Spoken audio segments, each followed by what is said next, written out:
ये कहानी हिमाचल प्रदेश के एक छोटे से गांव की है, जहां कुछ दिन पहले ही रुबीना नाम की एक सीधी साधी लड़की दुल्हन बनकर आंखों में कई सपने सजोई आई थी। पर उसे क्या पता था, उसके हाथों की मेहंदी छूटने से पहले ही वो विधवा हो जाएगी। शादी को अभी 2 हफ्ते ही बीते थे कि अचानक एक सड़क दुर्घटना में रुबीना का पति विवेक हमेशा के लिए दुनिया छोड़ भगवान को प्यारा हो गया। रुबीना की सास भवरी देवी अपनी बेटी की मौत का जिम्मेदार रुबीना को ही मानती थी। अरे करमजली, पता नहीं कौन सी मनहूस घड़ी थी जब तुझे बहू बनाकर मेरा बेटा घर लेकर आया। तेरे तो कदम ही मनहूस हैं, आते ही मेरे बेटे को खा गई, डायन कहीं की। इस तरह रुबीना की सास भवरी देवी रोज ही उसे ताने दिया करती थी। रुबीना बेचारी चुपचाप सास के ताने सुन आंसू बहाया करती। उसके दुख को समझने वाला उस घर में कोई नहीं था। यहाँ तक कि उसकी ननद आरती भी उसे खूब खरी खोटी सुनाती। घर का सारा काम बेचारी अकेली रुबीना ही करती। एक दिन की बात है, रुबीना ने खाना बनाने में देरी कर दी। तब उसकी सास उस पर चिल्लाते हुए बोली, अरे करमजली, अभी तक तूने खाना नहीं बनाया क्या? कहाँ मर गई? दोपहर हो गई है, मेरे बेटे को तो खा गई। क्या मुझे भी भूखा मारना चाहती है? नहीं माँ जी, आज घर का काम कुछ ज्यादा था, इसलिए खाना समय पर नहीं बना पाई। अरे ऐसा कौन सा काम करती है घर का? 2-4 बर्तन और थोड़े बहुत कपड़े ही तो धोती है, उसमें भी तू सारा दिन लगा देती है। हाँ, काम चोर कहीं की। अब खड़ी खड़ी मेरा मुंह क्या देख रही है? जल्दी से खाना बना कर ला। रुबीना रोते हुए रसोई में गई और खाना बनाने लगी। कुछ देर बाद रुबीना थाली में खाना परोसते हुए सास को देते हुए बोली, माँ जी ये लीजिए गर्मा गर्म खाना। तब रुबीना की सास भवरी देवी गुस्से से थाली की ओर देखते हुए बोली, करमजली, ये तूने दाल बनाई है एकदम पानी जैसी पतली, इसे कोई खा कैसे सकता है भला? माँ जी घर में थोड़ी सी ही दाल बची थी, घर का राशन खत्म हो चुका है।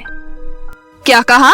घर का राशन खत्म हो चुका है? पर कैसे? अभी कुछ दिन पहले ही तो भरवाया था। माँ जी राशन भरवाए हुए 1 महीना हो चुका है, आप मुझे पैसे दे दीजिए, मैं जाकर राशन ले आऊंगी। अरे बोल तो ऐसे रही है जैसे तेरे मरे हुए माँ बाप मुझे ढेर सारी धन दौलत देकर गए हैं। माँ जी आप ये क्या कह रही हैं? मेरे पास अब पैसे नहीं है तुझे मुफ्त में खिलाने के लिए, समझी? उस रात रुबीना बिना खाए ही अपने कमरे में सोने चली गई, लेकिन पूरी रात यही सोचती रही, भगवान जी मैं ठहरी अनपढ़, मुझे तो कोई काम भी नहीं देगा, मैं ऐसा क्या काम करूं ताकि मैं थोड़े बहुत पैसे कमा सकूं, मुझे कुछ समझ नहीं आ रहा। ये कहते हुए रुबीना की नजर कोने में रखी पुरानी सिलाई मशीन पर गई, जिस पर धूल जमी पड़ी थी। सिलाई मशीन को देखते ही रुबीना की आंखों में एक आशा की किरण नजर आई और वे सिलाई मशीन में जमी धूल को हटाते हुए बोली, अरे मैं तो भूल ही गई थी कि मुझे सिलाई करनी अच्छे से आती है। हाँ यही सही रहेगा, कल से मैं सिलाई करूँगी। अब रात बहुत हो गई है, सो जाती हूँ। इतना कहकर रुबीना सो गई। फिर अगली सुबह घर का सारा काम खत्म कर रुबीना सिलाई मशीन को साफ करने लगी। उसके बाद रुबीना ने बड़ी ही मेहनत से एक सुंदर सा गाउन सिला। इतने में ही रुबीना की ननद आरती वहाँ आई और बोली, अरे वाह, कितना सुंदर गाउन है, अब ये गाउन मेरा हुआ। पर आरती ये मैंने मार्केट में बेचने के लिए बनाया है, तुम्हारे लिए नहीं। मैं तुम्हारे लिए गाउन किसी और दिन सिल दूंगी। इतने में वहाँ रुबीना की सास भवरी देवी आई और बोली, बड़ी आई मेरा तेरा करने वाली, मेरी बेटी को जल्दी से गाउन दे दे, समझी? हमें बहुत जोरों की भूख लगी है, जाकर रसोई में खाना बना। बहुत कर ली सिलाई। हाँ ठीक है माँ जी, मैं अभी जाकर खाना बनाती हूँ।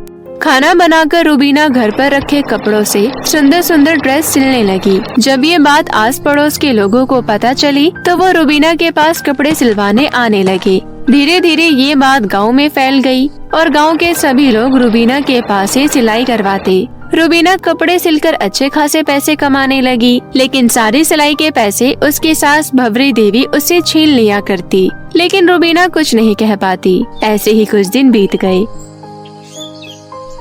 एक सुबह रुबीना मार्केट से सिलाई का सामान लेकर घर वापस लौट रही थी। तभी रास्ते में उसने ननद आरती को कुछ आवारा लड़कों के साथ घूमते हुए देख लिया। वो फौरन आरती के पास गई और उसका हाथ पकड़ते हुए उसे घर ले आई। छोड़ो मेरा हाथ, तुम मुझे इस तरह घर लेकर क्यों आई?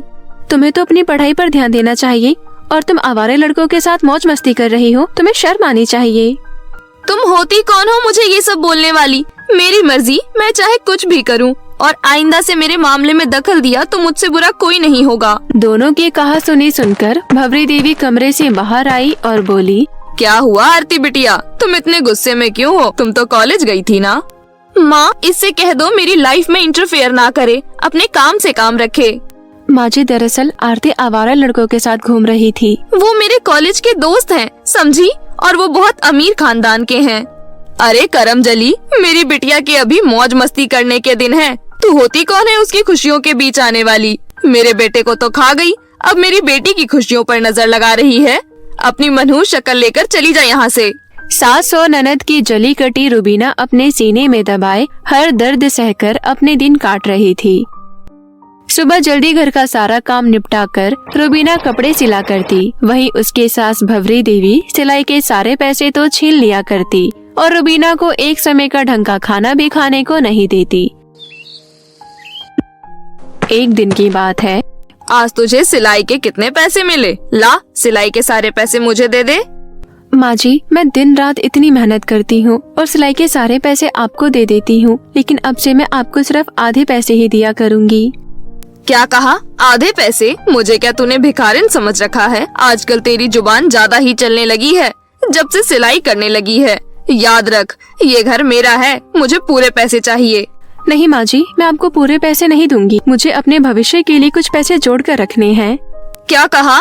रुक, जिस वजह से तू इतना उड़ रही है, मैं वो चीज अभी खत्म कर देती हूँ। इतना कहकर भवरी देवी ने हथौड़े से रुबीना की सिलाई मशीन तोड़ दी। ये ले, तोड़ दी तेरी सिलाई मशीन। बहुत अकड़ आ गई थी ना तुझमें, अब तेरी सारी अकड़ निकल जाएगी। ये कहते हुए भवरी देवी अपने कमरे में चली गई। वहीं रुबीना रोते हुए अपनी सिलाई मशीन के पास बैठ गई।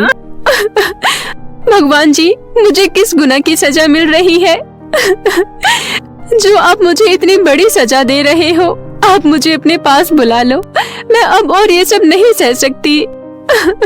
ये कहते हुए रुबीना फूट फूट कर रोने लगी। तभी सास भवरी देवी चिल्लाते हुए बोली, अरे कहाँ मर गई? सुन, मैं किसी काम से बाहर जा रही हूँ, मेरे आने तक घर का सारा काम निपट जाना चाहिए।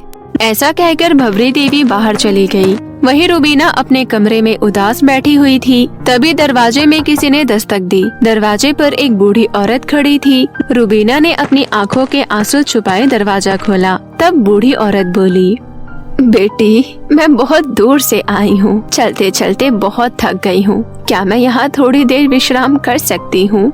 हाँ हाँ, क्यों नहीं अम्मा, अंदर आइए। बूढ़ी औरत को कमरे में बैठाकर रुबीना एक थाली में खाना परोस कर लाई। खाना खाकर बूढ़ी औरत खुश होते हुए बोली, बेटी, तुम बहुत अच्छी हो। मैंने तो सिर्फ तुमसे कुछ देर रहने के लिए आश्रय मांगा था, लेकिन तुमने तो मुझे पेट भर खाना भी खिलाया। भगवान तुम्हें सदा खुश रखे बेटी। बूढ़ी अम्मा की बात सुन रुबीना की आंख भर आई। बेटी, तुम्हारी आंखों में आंसू, क्या बात है? क्या कोई परेशानी है? रुबीना रोते रोते बूढ़ी औरत को अपनी आप बीती बताते हुए बोली, अम्मा, मुझे आप ही बताइए, अगर समय से पहले भगवान ने मेरे पति को छीन लिया तो इसमें मेरी क्या गलती? मेरे ससुराल वाले मुझे हर रोज भला बुरा क्यों कहते रहते हैं? भगवान मुझे अपने पास क्यों नहीं बुला लेता? मैं जीना नहीं चाहती। नहीं बेटी, इस तरह हिम्मत नहीं हारते। तुम्हारे ससुराल वालों की गलत सोच है कि तुम्हारी वजह से तुम्हारे पति की जान गई। तुम दुखी मत हो, सब कुछ ठीक हो जाएगा। इतना कहकर बूढ़ी औरत टूटी हुई सिलाई मशीन के पास गई और उस पर हाथ रखकर कुछ मंत्र बोलने लगी और देखते ही देखते सिलाई मशीन बिल्कुल ठीक हो गई। ये लो बेटी, तुम्हारी सिलाई मशीन ठीक हो गई, लेकिन अब ये साधारण नहीं है बल्कि जादुई सिलाई मशीन है। अब ये जादुई सिलाई मशीन तुम्हारी जिंदगी बदल देगी। बेटी, अब तुम सदा खुश रहना, तुम्हारे जीवन के सारे कष्ट सदा के लिए दूर हो जाएंगे। इतना कहकर बूढ़ी औरत अदृश्य हो गई। रुबीना ने मन ही मन बूढ़ी औरत का धन्यवाद किया। उसके बाद खुशी खुशी सिलाई मशीन पर बैठकर कपड़े सिलने लगी।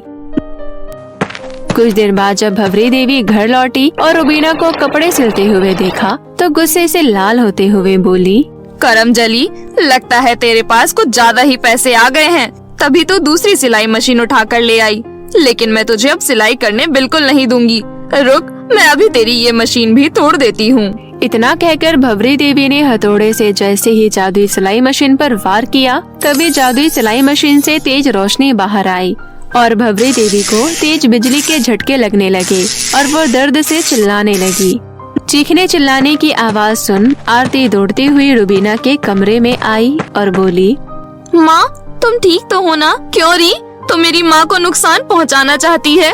तुझे तो मैं अभी बताती हूँ। ये कहते हुए आरती जैसे ही रुबीना की ओर बढ़ी, तभी जादुई सिलाई मशीन ने आरती को भी जोरदार बिजली का झटका दिया। फिर जादुई सिलाई मशीन से आवाज आई, अभी तो सिर्फ तुम दोनों को बिजली का झटका ही दिया है, लेकिन अगर तुम दोनों अपनी हरकतों से बाज नहीं आई तो आगे अंजाम बहुत बुरा होगा। ये सब सुन दोनों माँ बेटी थर थर कांपने लगी और उस दिन के बाद दोनों ने रुबीना को परेशान करना बिल्कुल बंद कर दिया। और जैसा कि उस बूढ़ी अम्मा ने कहा था, रुबीना ऊंचाइयों की सीढ़ियां चढ़ती चली गई। अब रुबीना की जिंदगी में सब कुछ बदल चुका था। रुबीना ने कड़ी मेहनत से अपना एक बहुत बड़ा बुटीक खोला और खुशी खुशी अपना जीवन बिताने लगी। उज्जैनपुर के जंगलों में गायत्री नाम की एक नागिन 1000 सालों से अपने नागमणि की रक्षा करने के लिए इंसानों से दूर अपनी एक अलग ही दुनिया में रह रही थी। परंतु हर शिवरात्रि को नागिन गायत्री इंसानी रूप धारण करके उज्जैनपुर के शिव मंदिर में शिव की पूजा करने जाया करती थी।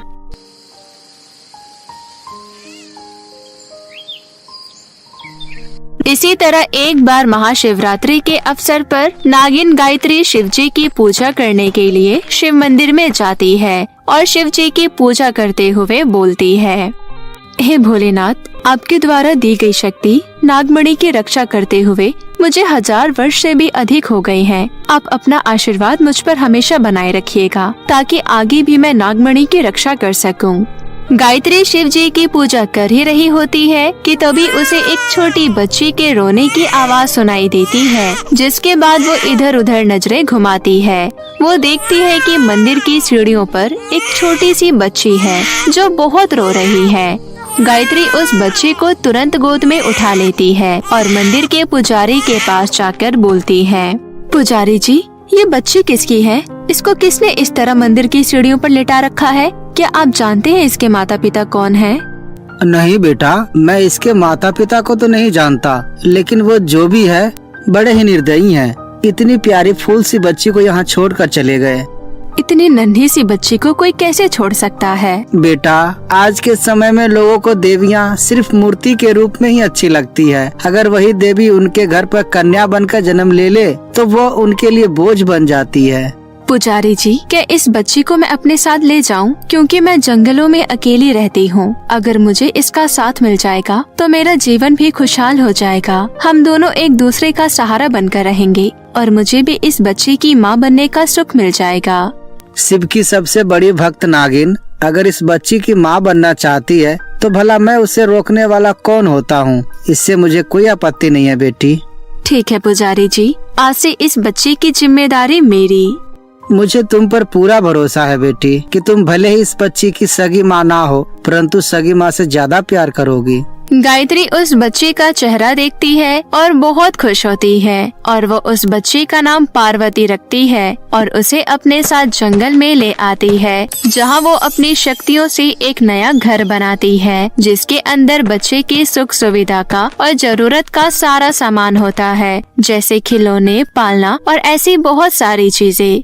उसके बाद गायत्री पार्वती को देखते हुए बोलती है, मेरी बच्ची, शायद भोलेनाथ ने यही संयोग रचा है। इतने सालों से मैंने अपना जीवन अकेले व्यतीत किया है, लेकिन अब मेरे पास तुम आ गई। तेरी ये नागिन माँ तुझे सारी खुशियाँ देगी। गायत्री पार्वती का बहुत अच्छे से ख्याल रखती है, उसको हर खतरे से बचा कर रखती है। उसका अच्छे से लालन पालन करना, समय पर दूध पिलाना और इसी तरह हर छोटी बड़ी जरूरत का ध्यान रखती है। वो अपना पूरा दिन पार्वती का ध्यान रखने में ही व्यतीत कर दिया करती थी। इसी तरह समय अपनी रफ्तार पकड़ लेता है और देखते ही देखते पार्वती बड़ी हो जाती है। गुजरते समय के साथ वो 21 वर्ष की हो जाती है, लेकिन पार्वती की सुरक्षा के लिए गायत्री उसे जंगल से बाहर नहीं जाने देती थी, जिसके कारण एक दिन पार्वती उससे बोलती है, माँ, तुम मुझे इस जंगल से बाहर क्यों नहीं जाने देती हो? मेरा भी तो मन करता है ना कि मैं इस जंगल से बाहर की दुनिया देखूं। जब हम शिव जी की पूजा करने जाते हैं तो आसपास कितना अच्छा माहौल रहता है। मेरा वहाँ से वापस आने का मन नहीं करता, लेकिन तुम जबरदस्ती ले आती हो। नहीं मेरी बच्ची, इस दुनिया के लोग बिल्कुल अच्छे नहीं हैं। माँ, अब मैं कोई छोटी बच्ची थोड़ी हूँ, अब मैं खुद का ख्याल रख सकती हूँ। अपनी बेटी पार्वती की ये बातें सुनकर गायत्री की आंखों में आंसू आ जाते हैं, जिसे देखकर पार्वती बोलने लगती है। ओहो माँ, तुम बहुत भोली हो, छोटी छोटी बातों पर रोने लगती हो। अच्छा ठीक है बाबा, मैं नहीं जा रही इस जंगल से बाहर, अब खुश हो जाओ। मेरी बच्ची, ये आंसू तुझे खोने के डर से निकलते हैं। मुझे डर लगता है कहीं तुम मुझसे बहुत दूर न चली जाओ। नहीं माँ, मैं आपसे दूर कभी नहीं जाऊंगी। गायत्री इसी तरह पार्वती को हर किसी की नजरों से बचा कर रखती थी। एक रात गायत्री के सो जाने के बाद पार्वती चुपके से उठती है और खुद से ही बोलती है, जब तक मेरी माँ सो रही है तब तक क्यों ना मैं जंगल की सैर कर आऊं, क्योंकि वैसे तो माँ मुझे कहीं जाने ही नहीं देती है। गायत्री को सोता देख पार्वती इस चीज का फायदा उठाती है और अकेली ही जंगल के सैर के लिए निकल जाती है। लेकिन अचानक उसको एक लड़का दिखाई देता है, जिसको देखकर वो थोड़ा डर जाती है और बोलती है, तुम कौन हो और इस जंगल में क्या कर रहे हो? तभी वो लड़का जवाब देते हुए कहता है, मेरा नाम विवेक है, मैं तुम्हारी तलाश में ही रोज जंगल में आता हूँ। मैंने तुम्हें पहली बार महाशिवरात्रि पर शिव जी के मंदिर में देखा था। मुझे तुम बहुत पसंद आई। जब मैंने तुम्हारे बारे में पुजारी जी से पूछा तो उन्होंने कहा तुम जंगल में रहती हो। तुम पागल हो जो मेरे पीछे इस जंगल में आ गई? तुम्हें पता भी है यहाँ कितने सारे खतरनाक जानवर रहते हैं। मैंने यहाँ पर शेर भी देखा है, तुमको मार के कच्चा खा जाएंगे। मुझे तुमसे बात करनी थी, मैंने तुमसे बात कर लिया, अब तो मुझे वो खा भी जाए तो कोई गम नहीं। विवेक की बात सुनकर पार्वती हंसने लगती है। फिर विवेक कहता है, वैसे तुमने मुझे अपना नाम नहीं बताया। मेरा नाम पार्वती है। तुम्हारी तरह तुम्हारा नाम भी बहुत खूबसूरत है। इसी तरह दोनों घंटों बातें करते हैं। विवेक पार्वती को बाहरी दुनिया के बारे में बताता है और पार्वती विवेक को जंगल के बारे में बताती है। दूसरी तरफ अचानक से गायत्री की आंख खुलती है। वो देखती है कि पार्वती उसके बगल में नहीं है। वो हैरानी से उठती है और इधर उधर देखने लगती है। वो पूरे घर में देख लेती है पर उसे पार्वती कहीं नहीं मिलती। हे भगवान, मेरी बच्ची कहाँ चली गई? हे शिव जी, उसकी रक्षा करना। गायत्री पार्वती को ढूंढते ढूंढते उस तक पहुंच जाती है और पार्वती के साथ किसी अनजान लड़के को देख वो घबरा जाती है और पार्वती को डांटते हुए कहती है, मैंने तुमसे कितनी बार कहा है कि बिना मुझसे पूछे घर से बाहर मत निकला करो और आधी रात को किसी अनजान व्यक्ति से बातचीत करना कोई अच्छी बात नहीं है। तुम कैसे किसी पर भरोसा कर सकती हो? तभी विवेक कहता है, आंटी, मैं कोई बुरा इंसान नहीं हूँ, मैं तो बस आपकी बेटी से प्यार करता हूँ। चुप करो तुम और चुपचाप अपने घर चले जाओ, नहीं तो किसी जंगली जानवर का शिकार हो जाओगे। ऐसा कहकर गायत्री पार्वती को खींचकर घर ले जाती है और फिर दोनों सो जाते हैं। अगली सुबह गायत्री जब खाने की चीजें लेने बाहर जाती है तो पार्वती भी घूमने निकल जाती है। उसे दोबारा से विवेक मिल जाता है। वो कहती है, तुम यहाँ? तुम्हें पता कैसे चलता है कि मैं इस समय घर से बाहर निकली हूँ? शायद ये मेरा तुम्हारे प्रति प्यार है जो मुझे यहाँ खींच कर ले आता है। विवेक की बातों से पार्वती शर्मा जाती है और कहती है, अच्छा मैं चलती हूँ, अगर माँ ने दोबारा देख लिया तो फिर से डांट पड़ेगी। इसी तरह कुछ दिन बीत जाते हैं। एक दिन गायत्री अपनी बेटी पार्वती से नजरें चुराकर जंगल के एक कोने में जाती है और अपने अर्धनागिन रूप में आ जाती है। तभी पार्वती की तलाश में आया विवेक गायत्री को अर्धनागिन रूप में देख लेता है, जिसके बाद वो भागते हुए पार्वती को बुलाकर लाता है और उसके माँ की सच्चाई उसे दिखाते हुए बोलता है, ये देखो, तुम्हारी माँ कोई साधारण औरत नहीं है बल्कि वो एक नागिन है। क्या तुम्हें इस बारे में सब कुछ पता था? पार्वती ये सब देखकर खुद भी बहुत हैरान थी, इसलिए वो विवेक के सवालों का जवाब ना देकर अपनी माँ के सामने जाकर खड़ी हो जाती है। उसको वहाँ देखकर गायत्री हैरान रह जाती है और अपने इंसानी रूप में आकर बोलती है, पार्वती बेटा तुम यहाँ क्यों आई? और ये लड़का तो वही है ना जो उस रात तुम्हारे साथ था? आप ये सब छोड़िए, आप मुझे ये बताइए कि आप कौन हैं? आपने बचपन से लेकर आज तक मुझसे सच छुपाया। आप एक इच्छाधारी नागिन हैं। इसका मतलब आप मेरी माँ नहीं हो सकती। मैं आपकी सौतेली बेटी हूँ ना। आपने मुझे बचपन से मेरे माँ बाप से दूर इस जंगल में रखा ताकि मैं आपका अकेलापन दूर कर सकूं। शर्म आती है मुझे आपको अपनी माँ कहते हुए। ऐसा नहीं है मेरी बच्ची, मैं तुझसे बहुत प्यार करती हूँ। तुझे कुछ हो ना जाए इसलिए बाहरी दुनिया में जाने के लिए रोकती हूँ, और मैंने तुमसे अपने नागिन होने की सच्चाई भी इसलिए छुपाई। कोई प्यार व्यार नहीं करती हो आप मुझसे, झूठ बोल रही हो तुम। जा रही हूँ मैं यहाँ से हमेशा के लिए आपसे दूर। कभी दोबारा आपके पास वापस नहीं आऊंगी। गायत्री को भला बुरा बोलकर पार्वती विवेक के साथ जंगल से बाहर शिव मंदिर की ओर चली जाती है। शिव मंदिर पहुंचकर वो शिव जी से अपना दुख बयां करने लगती है। तभी वहाँ पुजारी जी आ जाते हैं और उसकी बातें सुनकर उससे बोलते हैं, बेटी, जब तुम अपनी माँ की सच्चाई सुनोगी तो तुम्हें अपने कहे शब्दों पर शर्म आएगी। पुजारी जी पार्वती को सब सच बताते हैं कि उसको मंदिर में कोई लावारिस छोड़ गया था और गायत्री ने उसकी माँ ना होते हुए भी उसका पालन पोषण किया और उसको कभी भी माँ की कमी महसूस नहीं होने दी।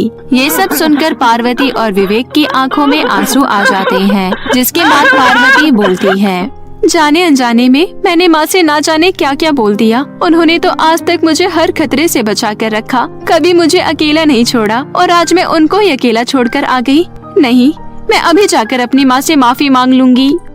पार्वती भागते हुए जंगल की ओर जाती है और अपने घर में देखती है तो वहाँ गायत्री नहीं होती।